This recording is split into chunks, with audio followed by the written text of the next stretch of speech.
El amor es un concierto, ese tema. Y Juan 3:16, tengo que decirlo como he iniciado esta prédica de cada domingo, porque de tal manera amó y amó y amó Dios al mundo, que ha dado, y yo ya les hablé que era el amor, por favor escuche las predicaciones pasadas, que ha dado a su Hijo unigénito, para que todo aquel que en Él cree no se pierda, mas tenga vida eterna. Ok, el poder que nos mueve, buscando el amor, el bienestar del otro para que no se pierda, eso es el amor. Eso es el amor. Es esa fuerza que nos mueve, buscando el bienestar de la otra persona para que éste no se pierda. Ese es el verdadero amor. Así que el amor no cura heridas a la ligera. Porque la prédica pasada usted ya sabe de qué hablé. Bueno, el verdadero amor no cura heridas a la ligera, diciendo paz, paz, donde no hay paz. Diciendo no, tranquilo, no pasa nada, donde pasa mucho. Si olvido las palabras conmovedoras del apóstol Pablo cuando dijo: el amor sea sin fingimiento, y le quito el filo a la verdad y a la honestidad por hablar banalidades y lisonjas, entonces, y no hablo con rectitud, entonces no he conocido el amor que se manifestó en la cruz del Calvario.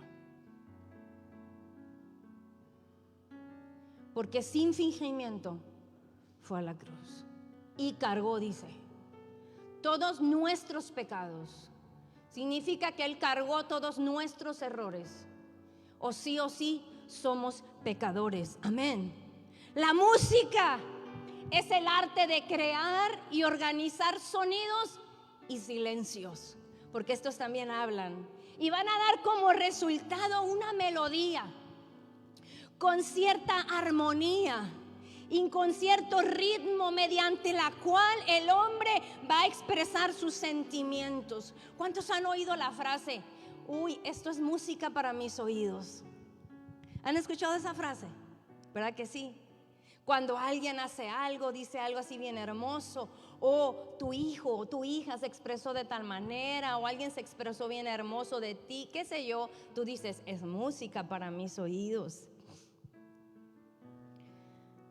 Todo lo que expresemos tenemos que aprender que aunque sea dolor y aunque sea tristeza, sea con el sentido total de que sea música para los oídos de todos. Sea dolor o sea tristeza. ¿Cuándo va a ser música para los oídos de todos? Cuando yo esté procurando el bienestar del otro, cuando el amor sea sin fingimiento, cuando no le quite filo a la espada de la verdad por estar hablando mentiras y por no hablar con rectitud, porque reconozco fue el sacrificio de Cristo. ¿Cuántos dicen amén? De un fuerte aplauso al Señor, pues aleluya. Cada uno de nosotros es una pieza musical única. Cada uno de nosotros tiene una historia muy personal, pero son parte de otras músicas, de otra música. Personas hermosas, maravillosas, que influyeron en tu vida y que son parte de tu historia. Amén. Y como todo es parte de la historia, debemos cuidar algo muy importante. Cada uno de nosotros, dije, tiene una historia muy personal, pero en ella han influido también la música de otros. Y son parte de nosotros. No podemos hacernos a un lado porque somos personas, nacimos para relacionarnos. Entonces es tan importante decidir cómo será parte esa persona o cómo será parte esa música de nuestra historia. Y tienes que tener cuidado si esa música está generando en tu vida armonía o no. Si hace los silencios necesarios, si es música para mis oídos, si le da sentido a mi vida o si estoy expuesta a perderla. Si no es así, no debe ser parte de tu vida, no por el momento. No por el momento. ¿Y sabes por qué no por el momento? Cuando alguien va a dar un concierto y son tantos los instrumentos de música y van a ejecutar diferentes piezas, cada instrumento tiene que estar preparado para ser parte del concierto. Para que un instrumento esté preparado para dar un concierto, tiene que estar afinado. La afinación cuesta.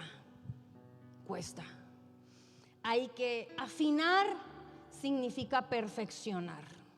Hay que apretar la cuerda. Quizás se va a doler. Y una vez apretada hay que probar. Si aún no está afinado, hay que volver a apretar. Si aún sigue sin afinar, suéltalo.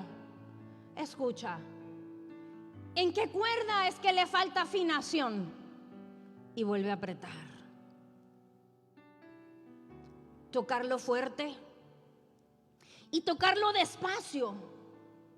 Escuchar cómo suena fuerte y escuchar cómo suena despacio.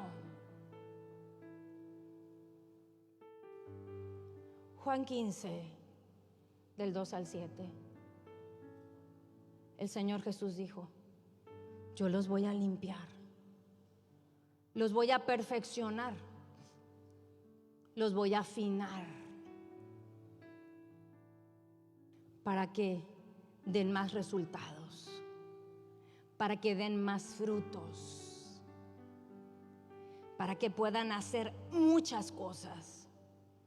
Si yo evito ser arado, si yo evito ser arado con todo lo que esto implica,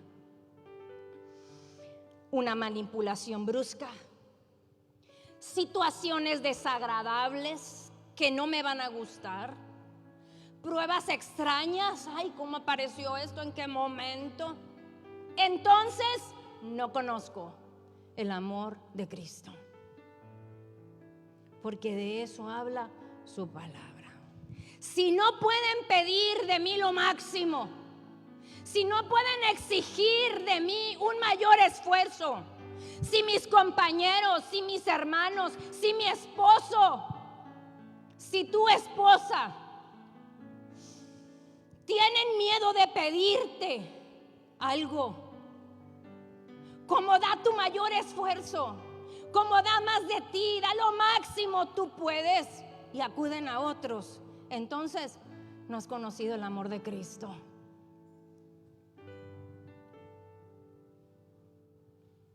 Si en lo poco no hemos sido fieles, no nos pondrá el Señor en lo mucho. Antes de lo mucho está la fidelidad en lo poco.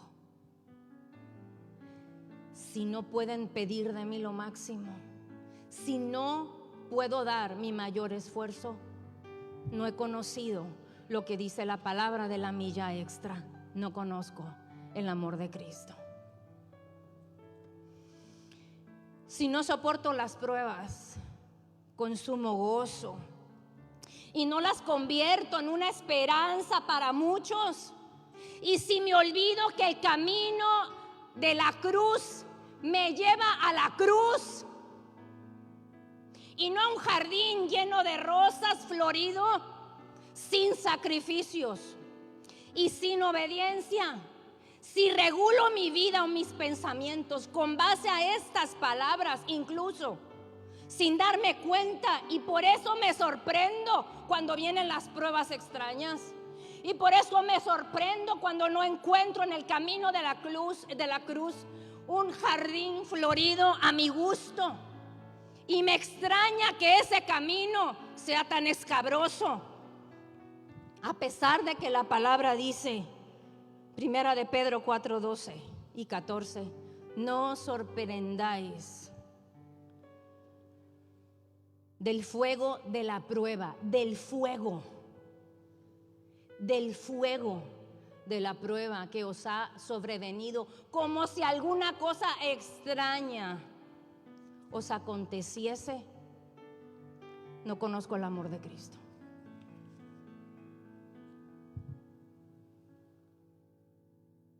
Póngala que sigue. Hasta el 14. Cuando os halléis en diversas pruebas, tener por sumo gozo del fuego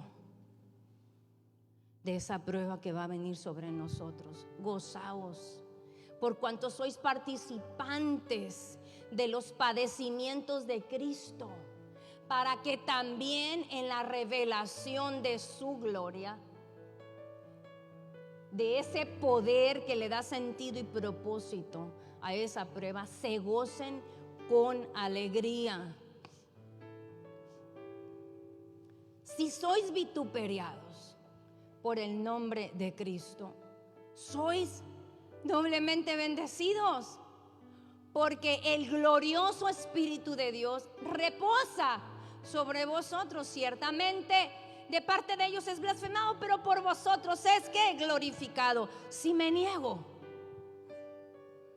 a ser un grano de trigo que cae en la tierra y muere, o sea, separado de todo aquello en lo que vivía yo antes, entonces pues no he conocido el amor de Cristo. Juan 12 del 23 al 24. Cada uno de nosotros es un instrumento útil para generar ese gran concierto que el Señor quiere dar, no solo en los cielos, aquí en la tierra. Y cuando un ejecutante no llega a tiempo, esa pieza no va a sonar tan extraordinaria como debió de haber sonado.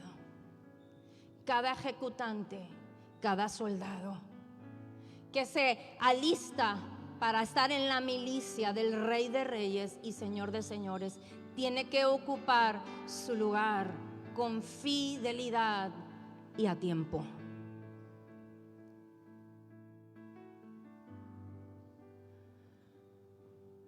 Cada uno de nosotros es un instrumento útil en las manos del Todopoderoso, y Él está uniéndonos a todos para ejecutar el concierto más hermoso del mundo, el único y asombroso, el concierto de los sombradores de vida, porque estamos aquí para honrar a Dios, para escuchar su palabra y para capacitarnos con el único fin de hacer aquello para lo cual tú y yo fuimos escogidos, ser sembradores de vida. Dale un fuerte aplauso al Señor, aleluya. El Señor es el director y Él está acomodando los instrumentos, también está escogiendo las piezas.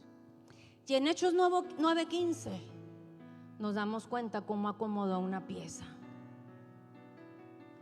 Un hombre que le era contrario al Señor, le era contrario, le estaba haciendo de estorbo. Le dijo: dura cosa te es dar contra ti mismo, estarte golpeando tú con el arado. ¿A quién le va a doler más, Pablo?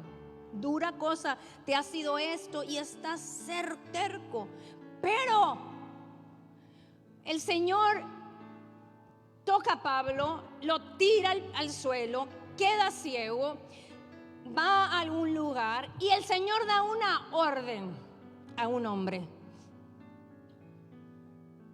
Ananías, otro instrumento y le dice: ve, porque instrumento escogido me es este para llevar mi nombre en presencia de los gentiles y de reyes y de los hijos de Israel. Ve, le dice a Ananías. Se necesitaba un Pablo, pero también se necesitaba un Ananías. Se necesitaba de un Ananías. Hoy día se necesitan Ananías, hombres que conozcan al Señor y que estén dispuestos a ejecutar la música de Dios. Ananías tenía su propia música y sabía que Pablo mataba a los del camino. Él entendía esa música perfecto. Pero el Señor encontró a un hombre que estuvo dispuesto a ejecutar la música de él y iba a usarlo con todo su cuerpo, con ese poder que le había dado el Señor, porque puso sus manos sobre él y Pablo recobró la vista. Iba a usar el poder que Dios le había dado, iba a usar la autoridad que el Señor le había dado. Para que él tenía que hacer algo, ir con Pablo, abrir su boca y obedecer lo que el Señor, el Todopoderoso, le había dicho. El Señor está llamando a sus valientes. Y Ananías no era cualquier hombre, era un hombre de Dios. Era valiente, era un apartado. Un aplauso por Ananías. Porque la música de Pablo, ese precioso concierto que nos da Pablo a través de todas sus cartas, porque tiene muchas piezas de su vida. También Ananías forma parte. Ananías, su música fue la entrada triunfal para Pablo. Fue quien le abrió el concierto. Hay muchos Ananías en el mundo, pero se necesitan más Ananías que se levanten y generen melodías asombrosas, que despierten sueños, que muevan las cuerdas. Sabes, cada vez que un predicador se pare, lo que debe de hacer es despertar los sueños de Dios en otros.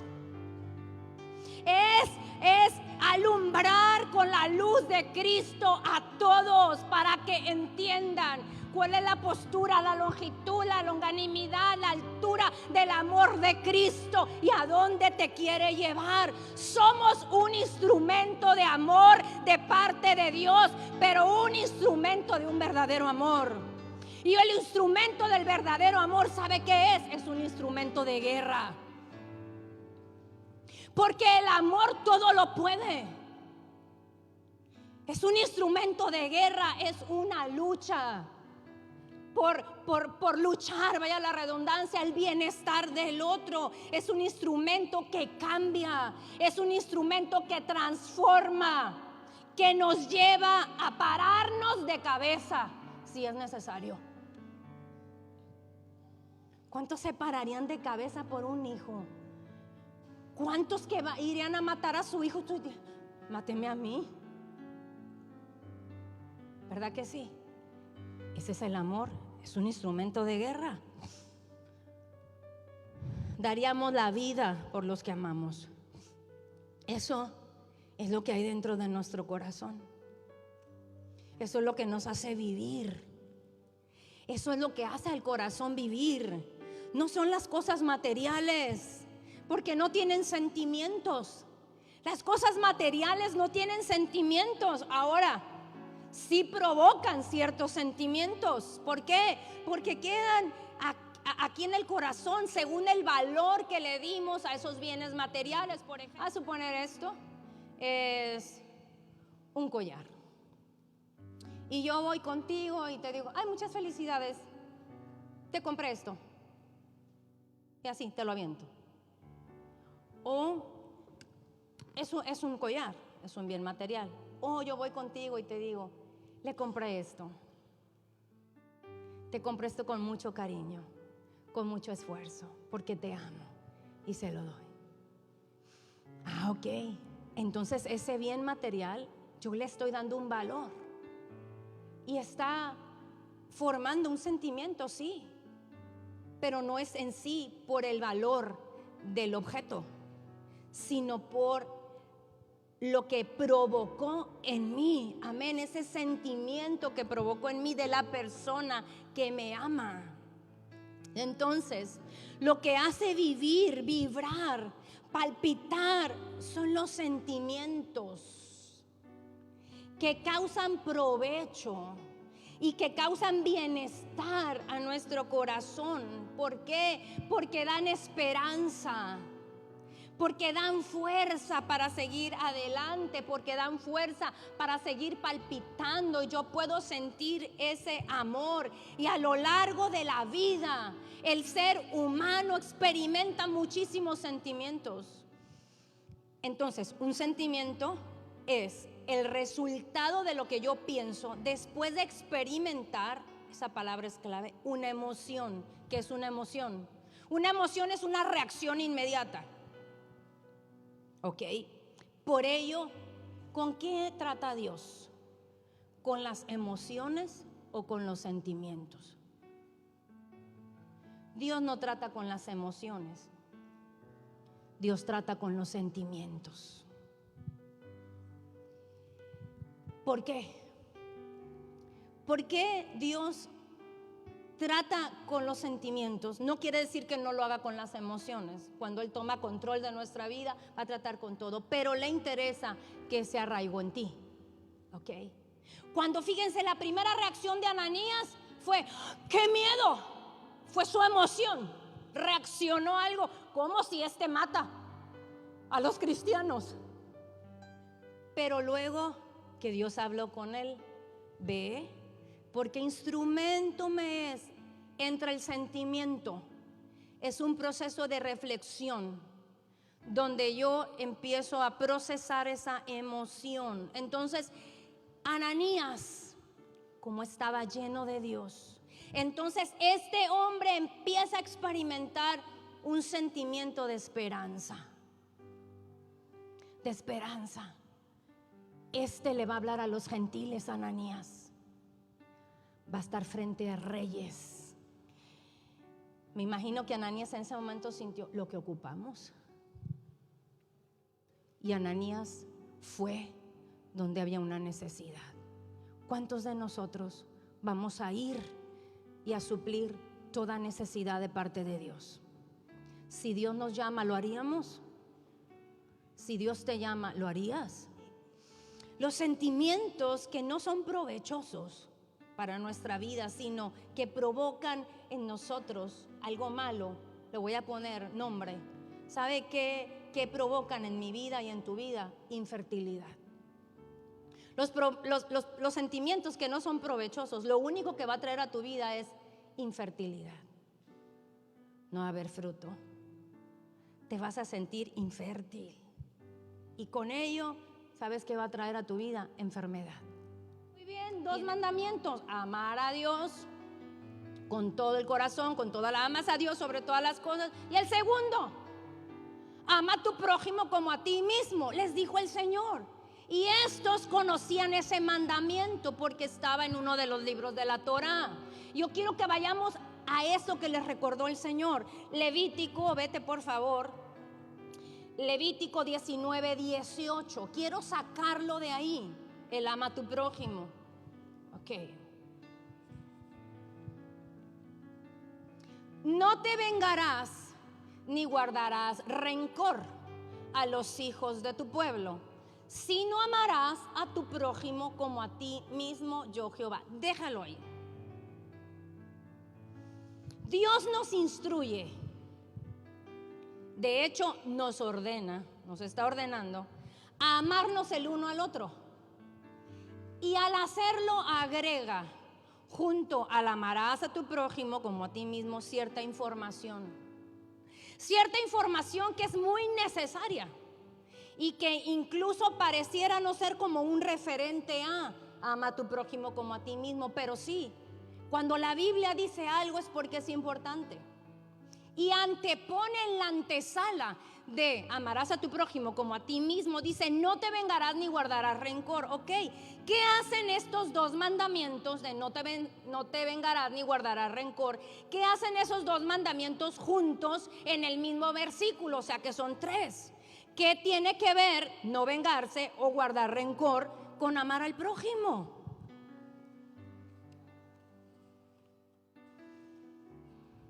El deseo de venganza. El deseo de venganza es un signo de alarma.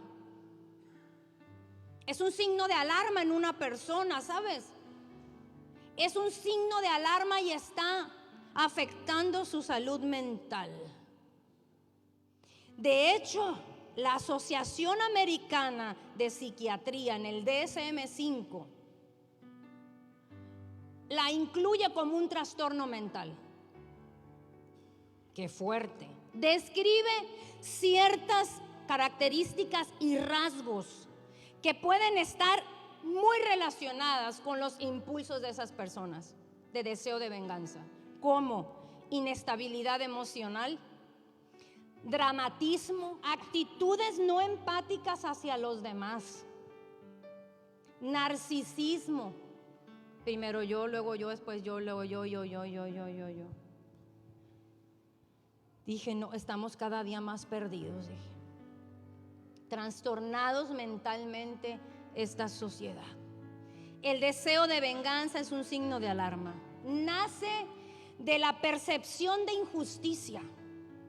Se activan emociones intensas, dice, como la ira, la frustración, el enojo, el odio, la envidia.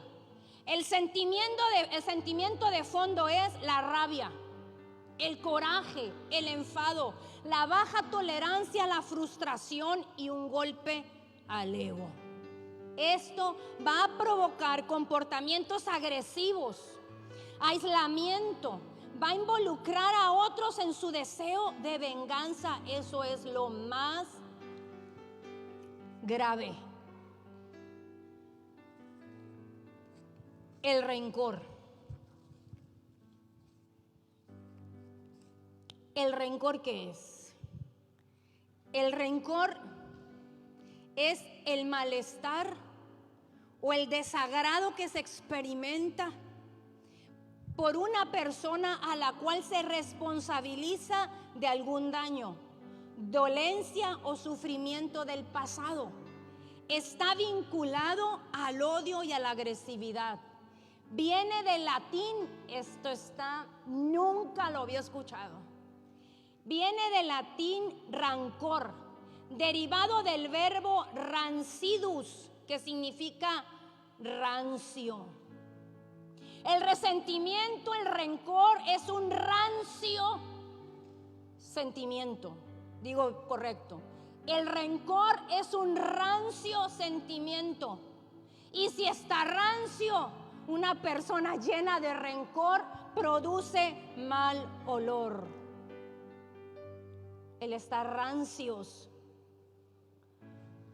va a provocar un mal olor en nosotros. Cuando nos cuesta perdonar y olvidar, cuando nos llenamos de rabia, de dolor, cuando estamos recordando siempre cosas malas, cuando no solemos dar nuestro brazo a torcer y solemos ser orgullosos, soberbios, nos convertimos en personas hipócritas, exigentes, que sienten que el mundo les debe algo y por eso me molesto. Entonces nos empezamos a volver rabiosos, rancios, podridos por dentro. Nos vamos a llenar de amargura. El rencor y el deseo de venganza te está lastimando primero a ti. Está llenando tu campo de cizaña. La única forma de acabar con el rencor y con la venganza es no alimentarla. dejarla morir. ¿Cómo? Ok. El rencor es como tomar veneno y esperar que le haga daño al otro. Cuando en nuestro corazón se va instalando esto, es porque ya hemos llenado nuestra mente de basura. Eso no se quedó en el corazón así nada más. Ya tu mente, mi mente se llenó de basura y procesó esa emoción. Ahora no es una emoción, ahora es un sentimiento. Y te está acabando y está haciendo de tu vida una vida rancia. A Judas se le llenó la mente de basura, de basura. Pensar no es una opción. Siempre estamos pensando. Somos personas pensantes. Nadie puede dejar de pensar. ¿De qué llenas tus pensamientos? ¿De qué llenas tus pensamientos?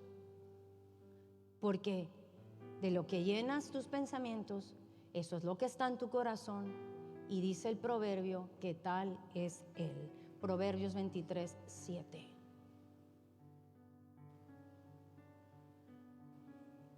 El amor necesita condiciones previas para darse. Y aquí está la solución. Aquí está la solución del título de la predicación. El amor es un concierto. Es un concierto armonioso, hermoso y asombroso, donde cada uno de nosotros somos melodías únicas, ejecutantes únicos, ¿ok? El amor necesita de condiciones previas. Y Mateo 13:24 habla de un campo. El corazón es el suelo del alma. Ahí déjenlo. El corazón es el suelo del alma. De ahí brotan las emociones, pero también ahí y en la mente empiezan a formarse los sentimientos. Ok, el corazón es el suelo del alma. Y si el corazón es el suelo del alma, entonces es el que recibe las semillas, las palabras. Es el que recibe las semillas que van a germinar. ¿Qué quiere decir esto? Que se van a desarrollar y van a dar fruto. ¿Ok? El deseo de Dios no es corregirte. Y ahí es donde cuando lo escribí le dije, Señor, no, yo no lo quiero poner así porque tiene que ver, pero lo que voy a decir es más profundo. El deseo de Dios no es corregirnos. El deseo de Dios es arrancar lo que Él no plantó. Ahí está la solución. Porque Dios, su intención no es corregirte, es arrancar de raíz, arrancar de raíz lo que Él no plantó. Y entonces plantar sus semillas, ¿para qué? Para que ellas transformen nuestra personalidad. Todos tenemos que convivir con nuestro pasado en algún momento de nuestra vida. Va a llegar. Pero ¿sabes qué? Aunque hayamos pasado por un desierto, por ciertas pruebas, porque pasamos por pruebas, vamos a tratar con esa aridez y convertirlo ahora sí, en un jardín. ¿En un jardín cómo? Pues como lo hizo Pablo. ¿Quién era y en quién se convirtió? Pero jamás debemos de hacer como lo hizo Judas. ¿Cómo lo hizo Judas? Se aisló y rumió su culpa y no se arrepintió. Entonces, punto número 2. Si punto número 1 para darle solución a esto y que el amor necesita esas condiciones previas, el punto 1 era arrancar lo que el Señor no plantó. El punto número 2 es arrepentimiento. Lo que Judas no hizo. Se aisló el señorón, muy orgulloso. Uy, sí, ¿quién le iba a rogar? Nadie le rogó. se murió. Han de haber dicho, síganme los buenos. Ninguno lo siguió. Bendito y alabado sea el Señor. Arrepentimiento. Arrepentimiento, ¿sabes qué es arrepentimiento? No es un sentimiento. No siento arrepentirme, jamás lo vas a sentir. Porque es una lucha. El amor es una guerra donde estamos luchando por el bienestar y la carne se opone. El arrepentimiento es una función de la inteligencia. La gente inteligente se arrepiente. Está aquí en la parte frontal, aquí en la parte frontal izquierda está la inteligencia. ¿Sabes que la depresión se ve en una resonancia, en una tomografía? Está atrofiado una parte del límbico central.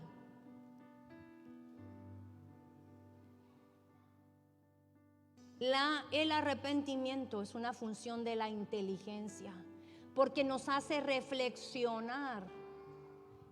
Ok, no implica culpa, no implica autocastigo, no implica lamento, ni hacerme la víctima, nada de eso, sino implica que tú hiciste una revisión de tu vida y te diste cuenta del error y tú decides corregir la ruta y tener el valor para cambiar, dejando de ser víctima del rencor y de la venganza. Todo influye. Diga conmigo, todo influye. Momentos aparentemente insignificativos van a cambiar grandes rutas en tu vida. Por favor, ten cuidado lo que escuchas. Por favor, ten cuidado a quién escuchas. Momentos cambiaron los pensamientos de los discípulos, de la gente de la Biblia, y con ello también cambiaron las historias. Cambió la historia de Judas. La historia de Judas no iba a ser esa. Era un hombre frustrado. Era un hombre frustrado. ¿Por qué lo sabemos? Porque cuestionaba todas las acciones de Jesús y también cuestionaba a aquellos que le otorgaban esas acciones al Señor y trataba de influir en los demás. Una de sus peores características de Judas, ¿sabe cuál fue? Fue el no ser honesto. Una de las peores características de Judas fue el no ser transparente. Porque si no le parecía, ¿por qué no fue a hablar como valiente? Murmuraba. El mayor traidor de la historia fue el mayor verdugo de sí mismo. Él mismo se suicidó. La vida es un fenómeno que no se va a repetir. El Señor Jesús es el experto artesano que quiere tallar nuestra alma. El amor es algo muy hermoso. Y quiero terminar con esto. Quiero que ponga atención a esto que voy a leer. El amor corrige rutas, rompe estructuras de egoísmo. El amor hace ricos a los miserables. El amor no es víctima del orgullo, no busca sus propios intereses. Estoy parafraseando lo que dice en 1 Corintios 13. El amor no se alegra de la injusticia, de la mentira. El amor no tiene miedo de sufrir, no tiene miedo de entregarse. El amor supera las crisis emocionales y también las familiares. El amor cambia el ángulo de la visión de los problemas. Los problemas gigantes se hacen pequeños y las montañas se convierten en minúsculas piedras. El amor hace de la vida una hazaña. El amor es un concierto y la fórmula para la felicidad es aprender a componerla. Ponte de pie y dale un fuerte aplauso al Señor. Aleluya. Si tú y yo fuimos llamados a vivir ese amor como un concierto, entonces tu vida tiene que ser muy intensa.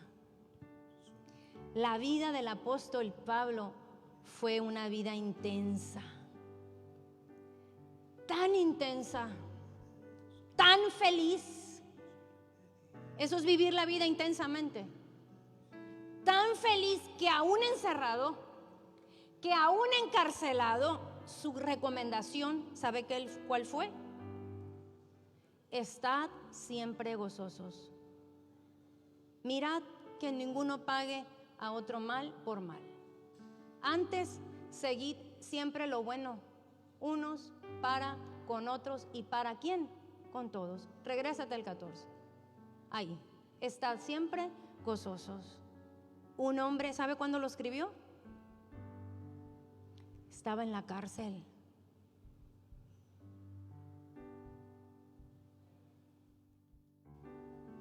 Pero era feliz, porque en su corazón no había ni rencor ni odio.